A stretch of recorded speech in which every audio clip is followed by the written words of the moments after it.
Professional golfers, just like all professional athletes, they'd endorse a sardine sandwich if the money was right.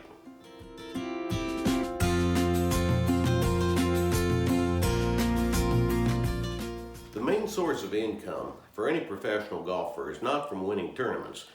There's only a handful of golfers who actually could make money winning tournaments, and that would just be a fraction of what they make throughout the year.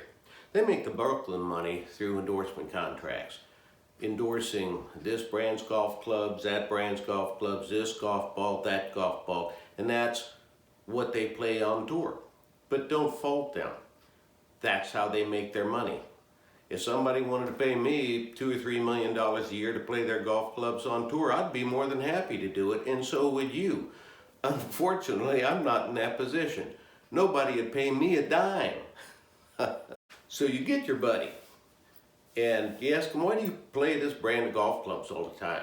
Every time you get a new set of golf clubs, it's this particular brand. And he'll tell you, well, my favorite pro so-and-so, Joe Blow, he plays those, so they must be great. Well, what's true? Here's what you have to remember. This professional golfer, whoever he was, did not get on tour by playing that particular brand. He developed his skills growing up by playing a set of clubs he had laying around the house, just like everybody else. He didn't play those clubs until they waved a lot of money in his face and said, hey, here, play our clubs. I can give you all kinds of examples. Tiger Woods started out with Pings. Until he won some tournaments, he started playing other brands. John Daly swore by his Pings till he won the PGA Championship. Then after that, he went with Wilson, he went with Callaway. Whoever had the money in hand was going to pay him. And there again, like I say, that's fine. That's how these guys make their money, and I would do the same thing. So don't fault them at all. Now, you don't want to fool yourself. You say, well, this pro, he's playing these irons. I'm going to play those because he plays so well on tour. Well, believe me when I tell you that what he plays is not what you buy in the store. Their irons might look exactly the same as what you buy, but believe me, they're not even close. When a professional golfer goes into Brand X company, for instance, for an endorsement contract, they sit down for days, weeks, developing clubs that he prefers. Now, they'll look the same, don't get me wrong, they'll look the same as what that company sells. But they'll have different loft angles, different lie angles, different club head weighting. They can even have different material that the iron club head is actually cast from. And I'll tell you a story about that in a second.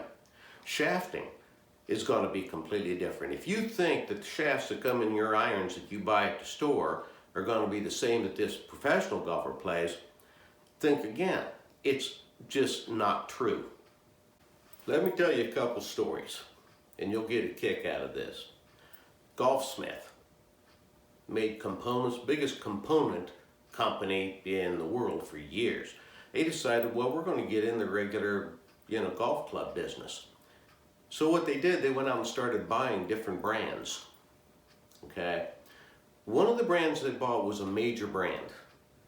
And the only person that I can remember that endorsed this particular brand was probably one of the most popular golfers on tour. He was a great golfer, number one, but he was just extremely popular. And he played their clubs religiously for quite a few years. Anyway, Golfsmith bought this company. Well, what's true? They received all these cartons of the club head molds for their irons. And they'd get molds for this particular line of irons from this brand. They got these molds for this other line of irons from this brand, and so forth. Well, then they got an extra box, and they said, what's in there? And the box, the carton, had that actual pro's name written on that box. What? Well, as it turned out, these were the molds that were used to cast the irons for this individual pro. They were completely different than the molds that were used to cast all the irons they sold you. This was strictly for that pro. Again, different lie angles, different weighting, different this, different that, different sole grinds, different bounce angles, different amounts of offset on that club head. Everything was different. Not only that, whereas their normal club heads, they used 431 stainless steel, which is kind of the industry standard. Instead of using that, these things were cast with 15.5 stainless steel. Now, 15.5 stainless steel is extremely hard. It's about the hardest material I've ever seen that's used in casting an iron club head. And what that meant was when you hit the ball with that club head, that club face, you compressed the ball a whole lot more than with any other material. And obviously the ball was going to go farther, was going to have a higher spin rate. That's one story. Here's another story. Now this is back around 2005, 2006, I can't remember the exact date. But one company came out and their big thing was, in their irons, they were shafted with a white graphite shaft. It made them very distinctive. White graphite shaft.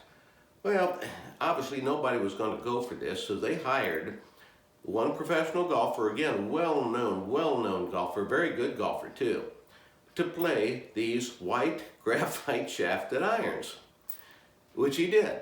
Again, the club heads were completely different than one you and I are going to buy in the store, but he had the white shaft in there.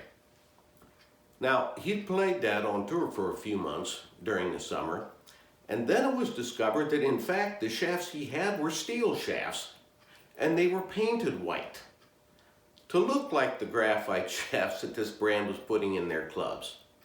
Huge scandal. The company dropped that line of clubs, and that's that.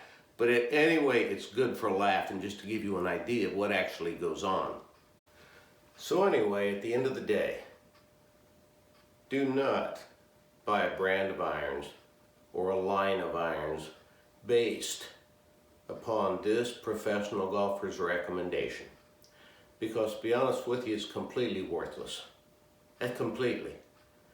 Now over the years, we've had numerous professional golfers or their agents contact us. And they say, well, can you send us a set of irons, to try out? And my standard answer to that is no. Why? Because I'm not going to pay anybody a dime to play our clubs. Number one, they'd come in and they'd want all the modifications made, all that kind of stuff. I absolutely refuse. What we sell to customers is what we sell to customers, and that's all we stand for. I'm not going to have a pro come in, play clubs that look like ours, but are completely different. I refuse to do that kind of thing. We've had many offers for deals from a particular pro saying, oh, let's, we'll pay you this, we'll pay you that. And again, the answer is no, not going to do that. Trust me, these guys get paid big bucks. That's a lot of money. Now, at the end of the day, who do you think pays that pro his endorsement contract? Well, it's you and me. When we go in and buy that set of clubs, do you think in your wildest dreams we're paying for all the technology, for all the research, for all the materials, for all this work done to produce this excellent set of irons? Is that what we're spending our money on? And the answer is no. The bulk of the money we're spending on is to pay this pro, or some of these companies have a fleet of pros. We're paying these guys. That's built into the price of that set of clubs. Now I can tell you this, like I say, I wouldn't pay a guy a dime to play our clubs. I don't care who it was. They're not gonna, they'd have to buy our clubs just like anybody else, and I wouldn't pay them a dime to play them. So when you buy a set of clubs from One Iron Golf, what's true? The money you pay is because of the clubs. We use the highest grade materials from one end of that club to the other end of that club. The research, the precision. We don't have an assembly line. We don't play that game. You order a set from us and we start building that set when you order. We'll have one person start that set and finish that set. It does not go down an assembly line. Now trust me, Are these guys skilled? Yeah, they've been doing it for years and they built thousands upon thousands of golf clubs. As a matter of fact, I got out of production entirely in about probably 2010, 2012, somewhere in there. And I hired the people that had been building golf clubs for years to take over in my stead. And I've been, concentrating on management of the company and so forth ever since, and making these wonderful videos too. But up until 2010, I did a rough calculation once, and I had personally built from start to finish over 18,000 golf clubs myself. Quality control. How much quality control are you going to have with 1,000 sets coming down an assembly line with 50 different workers doing this and this and this? You're not going to have any quality control. We have a 12-step quality control process, and it goes from the time that order is received until that set of clubs goes out the door. So anyway, bear all this in mind. But certainly do not base your purchasing decision on what your favorite pro recommends. It doesn't work. Well, anyway, thank you very much for stopping by. Make sure you hit the like button and the subscribe button. You might not like me, but if you like the video, please hit that like button. That really helps our channel. Thank you very much. We'll see you next time.